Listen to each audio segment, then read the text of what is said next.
Hi guys, I hope you're all doing good, and today I'm going to be ranking the Onslaught albums, and I got inspired by George G over at George G's Room of Rock to do this video after he done a ranking of his own. This is a band that I got into around 2020 when they released their, at the time, the current album. Yeah, for those who don't know, this band are a British thrash metal band. They started as like a hardcore punk band, but then they switched to thrash sort of in the mid 1980s. And to date, they've done 7 studio albums. I'm not going to include the Origins of Aggression album that they put out last year because it's not a proper studio album. It's like a re-recording album. And then there's like a covers album as well. So I'm not going to include that, but I'm just going to do the traditional 7 studio albums. And this might be a bit of an interesting list because maybe some people might not agree with my list, but it's just my opinion, it's just what I think, and it'll be interesting to see what people think down in the comments. And without any further ado, let's just get straight into the ranking. So to begin, coming in at number 7, I've got In Search of Sanity from 1989. Now I'm going to just show the album cover here because I do have the first 4 albums in this box set, but it's not very easy to see the album art there. So I'm just going to, for these albums, I'm just going to put the artwork here. This is the only album to feature Steve Grimmett on the vocals and Rob Trotman on guitar. And also it's the first album to feature James Hinder on bass. And the main reason why I put this one at the bottom is because it just does not sound like Onslaught. It doesn't have the same sort of ferocity and aggression as Onslaught should. It's very melodic and even a little bit progressive at times. It's quite a long album as well, despite it only being 8 tracks. I think it's close to an hour. I like some parts of this album. I think there's some good moments throughout. Like I do like Lightning War. I think Lightning War is probably my favourite song. Blood Upon the Ice is pretty good. Shell Shock I like. But I think the vocals don't quite work for me on this album. It's just, I mean, for the album I think it works, but like for Onslaught I just don't think Steve Grimmett was a good choice. But I won't blame the band on that because I think a lot of this album's problems are label pressure and you know what was going on at the time. They sort of just caved in to the label pressure and created this album. And yeah, I think musically it's all right, but I think it's probably one of their weakest. And also it doesn't help when the lead single is a cover of Let There Be Rock, which is a good cover, but I don't know, it's just an album that when I think of it as an Onslaught album, I don't really think of it very highly, but when I just listen to it, I think it's all right. You know, I honestly, I think it would be really good if they re-recorded the album, not just 1 or 2 songs like they did on the Origins of Aggression. I think if they re-recorded it fully and had it as the full, proper Onslaught sound, I think it might sound pretty good. But yeah, unfortunately it killed the band back in the day, and that's why I've got it bottom. And at number 6 I have got, now this one it might cause quite a lot of controversy. Number 6 I've got The Force from 1986, and this is the first one with Cy Keeler on the vocals, and this is the first one with Jace on the guitar and Paul on the bass after they switched round. And yeah, a lot of people are not going to be happy with that. I like some of the thrashy parts throughout the album, it's there's a lot of good stuff there. Like musically, I think it's pretty good. You know, some of the songs, especially Metal Forces, I thought sounded like it could have been on In Search of Sanity, to be honest. But the one thing that ruins it for me is Sykila's falsetto, horrible vocals. It just ruins it for me, ruins it. I really struggle to get through the album when he's just going on every song. It's just really annoying, and it really grates on me. However, saying that, I think the first song, Let There Be Death, is probably the best song on the album. I really like that one. Fight with the Beast is alright. And yeah, Thrash Till Death's pretty decent. But yeah, Metal Forces is probably my least favourite song on the album. And yeah, I know I'm going to get a lot of stick for that, but personally I really just do not see what a lot of people see in that album. At number 5, I've got Power From Hell from 1985, and this is the only album that featured Paul Mahoney on the vocals and Jace Stellard on the bass, and as they would switch for the next album. And I really do like this album. I'm not really sure where this would rank for a lot of people, but I do enjoy it. It's raw, and I like that about it, because it's, you know, it's got that raw, punky grittiness about it. But it also reminds me a lot of Slayer's debut album, in that sort of, it's got like that speed metal, like early heavy metal, sort of early thrash metal sort of sound to it.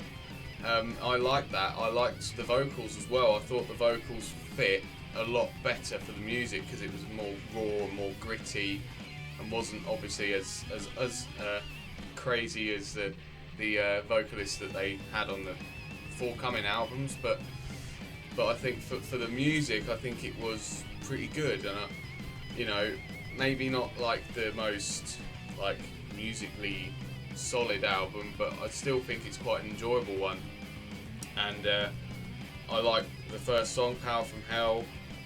Thermonuclear Devastation, more of like a sort of a punky kind of song. Skull Crusher is quite a cool song. Death Metal is quite cool. Steel Meets Steel. Witch Hunt, the last song, I quite enjoy that one. Angels of Death as well. There's a lot of good stuff on this album, and yeah, definitely one that might get overlooked because of how raw it is, but I do think it's quite cool. Coming in at number 4, I've got Killing Peace from 2007, and this is the return of Sykila on the vocals, and last with James Hinder on the bass. And this is the only album to feature Alan Jordan on the lead guitar, and this is a great comeback album.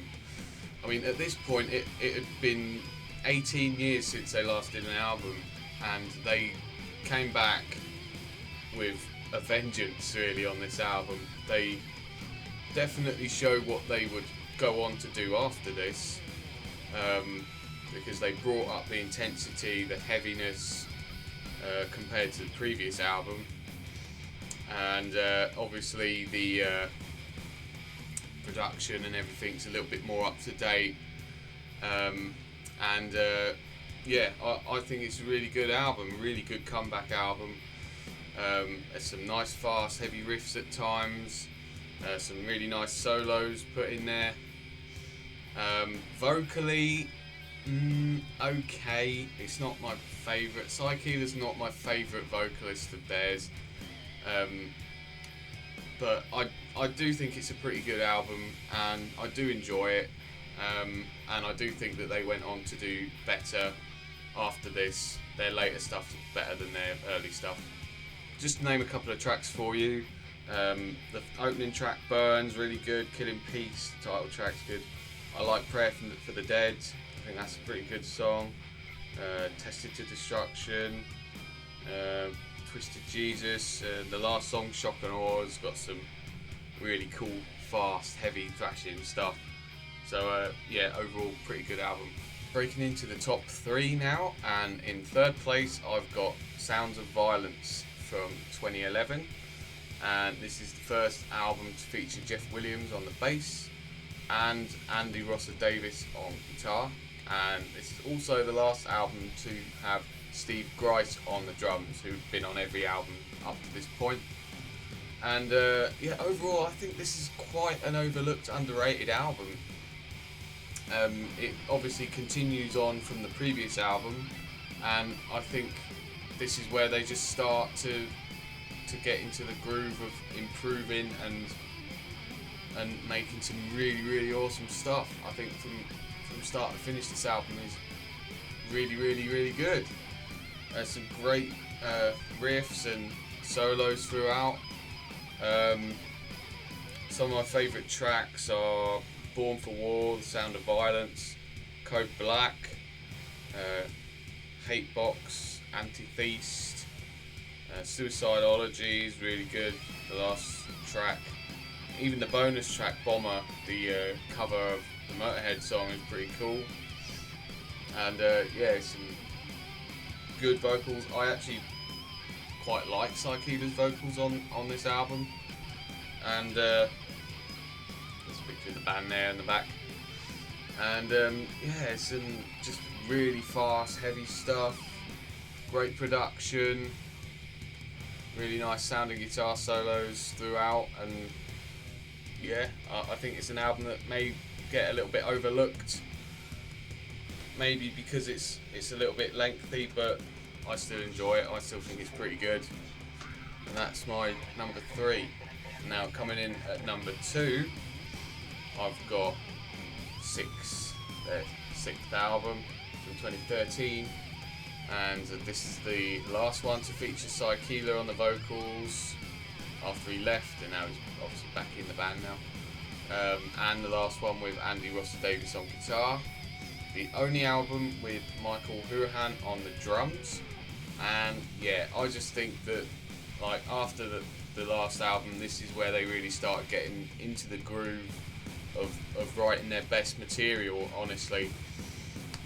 This album is just fantastic from start to finish, really consistent. There's again really awesome fast riffing, awesome thrashing stuff on here, great guitar solos, vocals are pretty good again from Psychela, and yeah, I mean, this is just really close between this one and my number 1.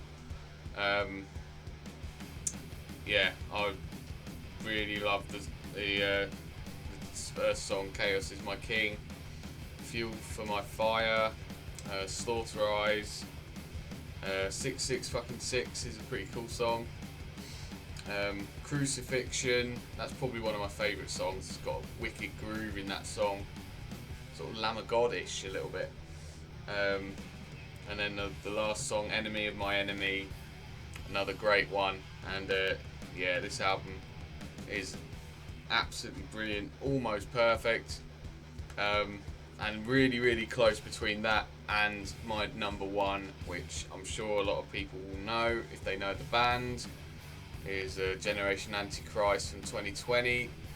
This is the one and only original studio album to feature Dave Garnett on the vocals and Wayne Dorman on guitar, because they left after Origins of Aggression.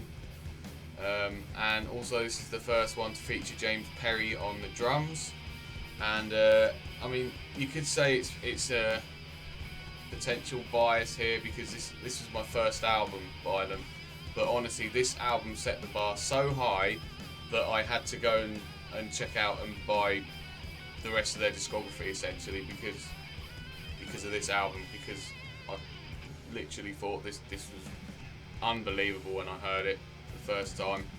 It is pretty much perfection from start to finish. Some amazing riffs, some brilliant guitar solos, probably some of the best solos that they've ever got in their catalogue.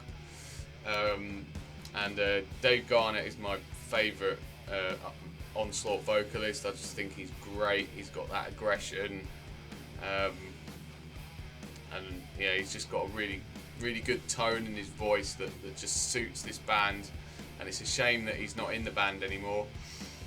Yeah, I love the sounds, awesome musicianship.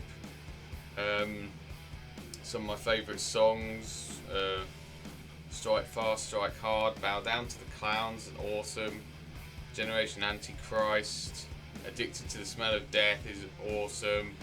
Empire's Fall, and Religious Suicide is another absolute banger. But the whole album is absolutely brilliant.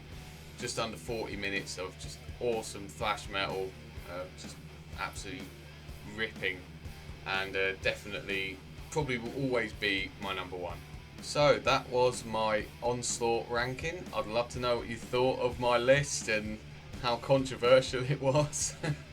I'd love to hear what people's lists are in the comments, and tell me how wrong my list is. That'll be fun. And I've got a lot more stuff on the way.